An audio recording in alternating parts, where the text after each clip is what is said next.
Dans cette vidéo, on va aborder les 6 clés pour réussir sa vie en tant qu'homme. Et oui, j'ai bien dit homme, cette vidéo est principalement dédiée à vous messieurs, car selon moi, la vie d'un homme et la vie d'une femme sont très différentes. Et en tant que mec, je voulais justement parler des étapes clés afin de rejoindre le top 1% des hommes avec le plus de succès. Allez, c'est parti! La plupart des hommes aujourd'hui sont faibles et perdus. Ils s'épuisent au travail à faire du métro boulot dodo pour ensuite rentrer chez eux et gaspiller leur temps sur TikTok, Netflix ou en jouant à des jeux vidéo. La plupart des hommes passent leur journée sans objectif ni ambition, à croupir entre l'anxiété, la dépression et la frustration. Mais il existe une petite partie d'entre eux qui en ont marre, qui se détachent et qui arrivent à obtenir une vie bien différente. Ils arrivent à rejoindre le top 1%. Après avoir étudié le sujet en profondeur et passé 10 ans dans la poursuite de cet objectif, j'ai identifié 6 étapes concrètes qui peuvent vous faire passer de loser à homme accompli et on va les voir ensemble maintenant. Alors soyez attentifs.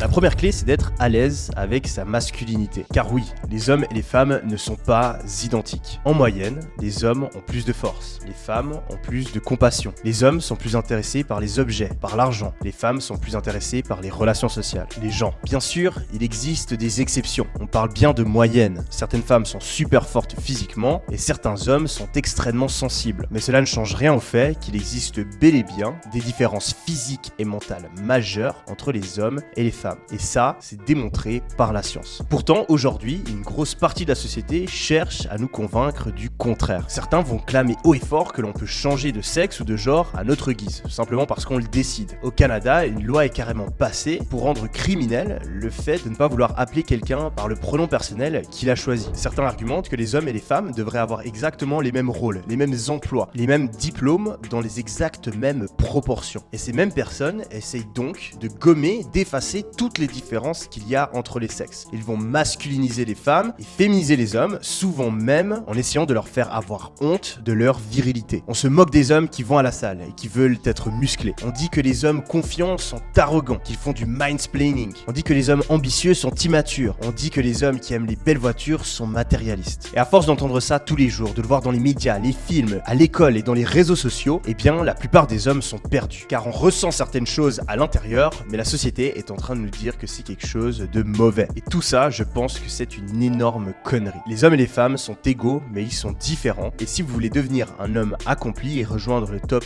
1%, il faut à tout prix arrêter d'avoir honte de sa virilité et la laisser s'exprimer. Votre énergie, votre ambition, votre envie d'être meilleur, ces désirs de succès, c'est quelque chose qu'il faut arrêter de refouler et plutôt les utiliser pour atteindre les objectifs que vous vous fixez. La clé numéro 2, c'est le fait d'être stoïque. Les Grecs l'avaient déjà compris il y a 2400 ans, mais la société moderne essaye de nous le faire oublier. Un homme, ça doit savoir contrôler ses émotions, ne pas les montrer à n'importe qui, n'importe quand. Pas besoin de devenir un rocher et de tout garder à l'intérieur. On peut se confier aux personnes avec qui on est proche, mais un vrai homme, un homme du top 1%, ne laissera presque jamais ses émotions prendre le dessus. Ça doit être un roc qui reste stoïque, même dans les situations les plus difficiles. Ça doit être quelqu'un qui doit être capable d'être rationnel dans les situations de stress. Ça doit être quelqu'un qui doit savoir faire le bon choix, même si une émotion, de la tristesse, de l'envie, de la jalousie ou de la colère, essaie de le pousser à prendre une mauvaise décision. Deuxièmement, un homme, ça doit savoir prendre ses responsabilités. Il doit comprendre que c'est à lui et à lui seul de réussir sa vie et que personne ne va venir pour le sauver. Je sais que ça peut être difficile, mais c'est la vérité. Vous êtes la seule et unique personne qui en a réellement quelque chose à foutre de votre vie. Plusieurs personnes vous aiment et ont envie de vous voir réussir, mais la première personne qui doit croire en vous, c'est vous-même. Et si aujourd'hui vous n'aimez pas votre vie, si aujourd'hui vous êtes en train d'échouer, c'est de votre faute. Et c'est uniquement le jour où vous arrêtez de vous trouver des excuses et qu'à la place vous commencez à mettre en place des solutions que vous allez véritablement pouvoir réussir. Troisièmement, un homme stoïque, ça doit faire preuve de courage et savoir passer à l'action. La plupart des hommes aujourd'hui sont passifs. Ils passent leur temps sur les réseaux sociaux à attendre peu à peu que les mois et les années passent en suivant un chemin de carrière qu'on a défini pour eux. Alors certes, pour l'extrême majorité d'entre nous, plus besoin comme à l'époque de partir à la guerre ou de se battre pour son honneur. Mais par contre, pour faire partie du top 1%, il va falloir prendre des risques, oser faire des choses qui nous font peur, avoir une discussion difficile, lancer un business, changer de carrière, quitter son taf ou parler à son crush. Si vous n'êtes pas capable de sortir de votre zone de confort, vous n'arriverez jamais à atteindre vos objectifs. Quatrièmement, un homme stoïque, ça c'est endurer la souffrance. Contrairement à la philosophie épicure épicurienne qui cherche à vivre le plus de plaisir possible à tout instant, les stoïques ont cette envie de faire des choses difficiles. Ils comprennent que c'est uniquement en passant à travers la souffrance que l'on peut obtenir le réel bonheur. Il existe deux sortes de joie dans ce monde. La joie à court terme, où on va aller chercher plein de petits stimuli en regardant un jeu vidéo, en fumant une cigarette, en buvant un verre, en bouffant un hamburger, en étant sur TikTok. Mais cette joie-là, elle est très courte et elle nous laisse avec un sentiment de vide,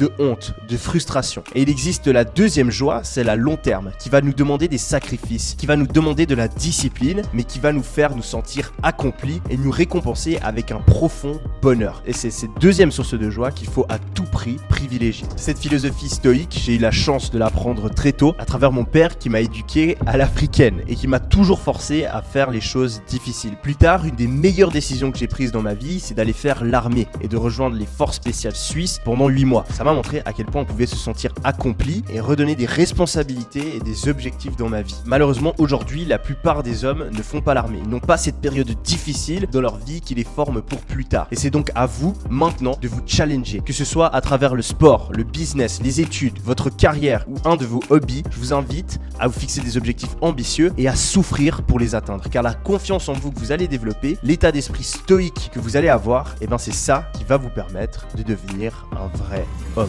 La clé numéro 3, c'est de se sentir bien dans son corps. On vit dans une société où on reste assis pendant la plupart de notre journée. À l'époque, on devait marcher, on devait chasser, on devait faire des travaux manuels. Tout homme avait une activité physique et on est en train de le perdre quand on sait que dans certains pays, la moitié de la population est obèse, que la plupart des gens ne font plus de sport. Eh bien, ce n'est pas étonnant de comprendre pourquoi la plupart des hommes aujourd'hui se sentent mal dans leur peau. Je suis convaincu que pour se sentir bien à l'intérieur, il faut aussi se sentir bien à l'extérieur. Pas besoin de devenir un bodybuilder, mais faites du sport au minimum 3 fois par semaine pour votre santé physique, pour votre santé mentale et pour votre confiance en vous. Imaginez-vous un vrai homme, un homme qui a réussi. Est-ce qu'il est skinny fat? Est-ce qu'il est gros? Je ne pense pas. Alors prenez votre santé en main, allez au sport régulièrement, mangez assez de protéines, aux alentours des 200 grammes. Ça vous permettra de prendre du muscle et de perdre du gras. Et contrairement à beaucoup de choses qu'on entend, c'est très rare de manger trop de protéines et il y a très peu d'effets négatifs prouvés. Finalement, buvez régulièrement et dormez 8 heures par jour. Parce que la clarté mentale supplémentaire, la motivation, la discipline que ça va vous apporter, ça vous permettra de remplir les autres étapes nécessaires à votre succès. Étape numéro 4, pour être un homme accompli, il va falloir devenir riche. Je suis pas en train de dire que l'argent c'est le plus important, mais je suis convaincu qu'un des piliers principaux de la réussite masculine, c'est la réussite financière. C'est le cas dans toutes les cultures depuis des centaines et des centaines d'années. L'homme a un rôle de provider. C'est celui qui doit être capable d'aller chercher et de ramener les ressources. Et certes, la société a beaucoup évolué, mais dans nos gènes, au plus profond de nous-mêmes, on reste les mêmes. Et si on n'est pas capable de subvenir soi-même à nos besoins, aux besoins de nos femmes, aux besoins de nos enfants, on pourra jamais réellement se sentir accompli. Être riche, ça va aussi être important parce que c'est un signal de réussite. Et le top 1% des hommes, ils réussissent. Et si c'est pas financièrement, il faut que ce soit quelque part d'autre. Dans votre métier, dans un sport, dans l'art, dans un de vos hobbies. Mais vous ne pourrez jamais vous sentir accompli s'il n'y a pas une zone, un domaine où vous avez une expertise, une compétence plus grande que la plupart des gens. Alors trouvez cette chose-là et foncez. Parce qu'une des parties principales de la vie d'un homme, c'est justement cette recherche de la réussite. Le fait de vouloir être meilleur, d'essayer, d'échouer, de s'améliorer et de toujours aller plus loin. Quand je parle du fait d'être riche, pas besoin d'être multimillionnaire, mais atteindre une certaine indépendance, une certaine liberté financière, ça va être clé dans votre développement personnel en tant qu'homme. Parce que ça va vous permettre d'obtenir la liberté et de ne plus être contraint. Pour moi, pour rejoindre le top 1%, va falloir générer environ 10 000 euros par mois, 100 000 euros par an. Et si vous gagnez moins, alors essayez à minima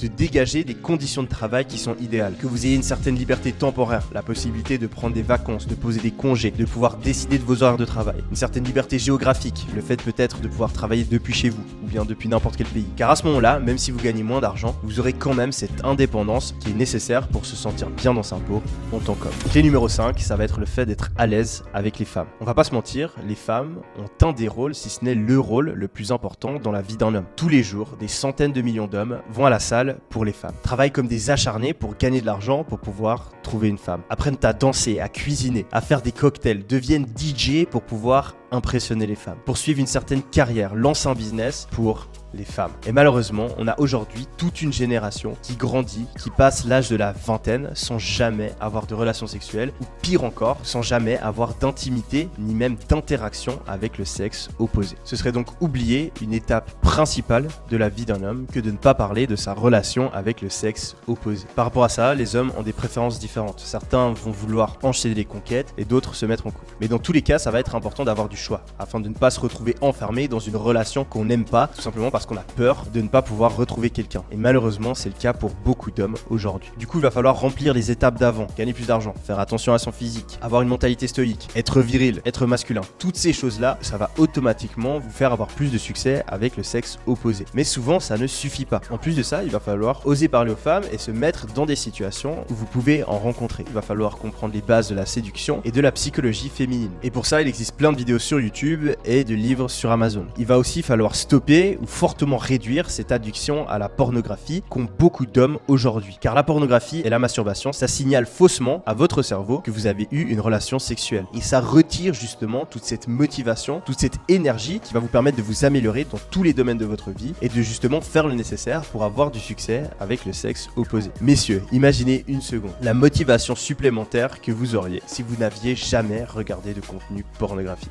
Imaginez-vous la discipline supplémentaire. Imaginez-vous tous les efforts supplémentaires que vous auriez fournis. Et ça, c'est pas moi qui l'invente. On a de plus en plus d'études qui montrent que la masturbation, le fait de regarder de la pornographie, etc., ça fait baisser la testostérone, ça fait baisser la dopamine et les différentes hormones qui sont nécessaires afin de fonctionner correctement, de se bouger le cul et d'avoir une meilleure santé mentale. Finalement, 6e étape. Et c'est l'étape ultime qui finalement vous permettra de rejoindre le cercle très fermé du top 1% des hommes qui se sentent bien dans leur peau et qui sont des hommes accomplis. Cette dernière étape, ça va être d'avoir confiance en soi et d'être bien dans sa peau. Et pour moi, c'est ça un homme qui a réussi. Car je suis convaincu que l'objectif principal d'un homme dans la vie, la réussite, c'est pas le fait d'être heureux ou d'avoir beaucoup de plaisir. C'est simplement le fait d'être bien avec soi-même, d'avoir cette véritable et profonde confiance en soi. Mais la seule manière d'y arriver, c'est d'abord d'avoir atteint les 5 étapes précédentes qu'on a mentionnées dans cette vidéo. C'est pas possible d'avoir véritablement confiance en soi si on n'est pas à l'aise avec sa masculinité. C'est pas possible d'avoir véritablement confiance en soi si on n'a pas un état d'esprit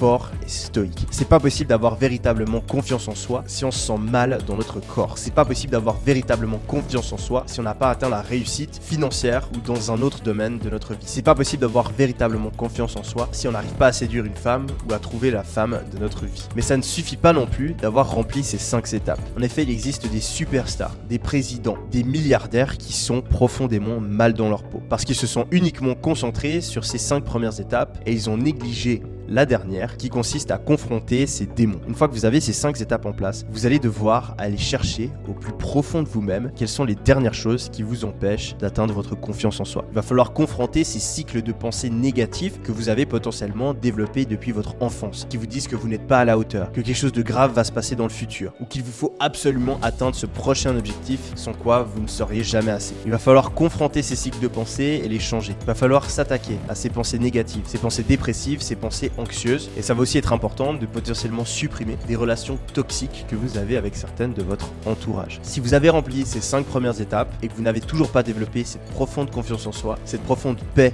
au plus profond de vous-même, je vous invite à méditer, à travailler sur vous-même et à confronter vos peurs les plus profondes, car une fois que vous l'aurez fait, vous aurez finalement atteint l'objectif ultime, vous serez véritablement un homme.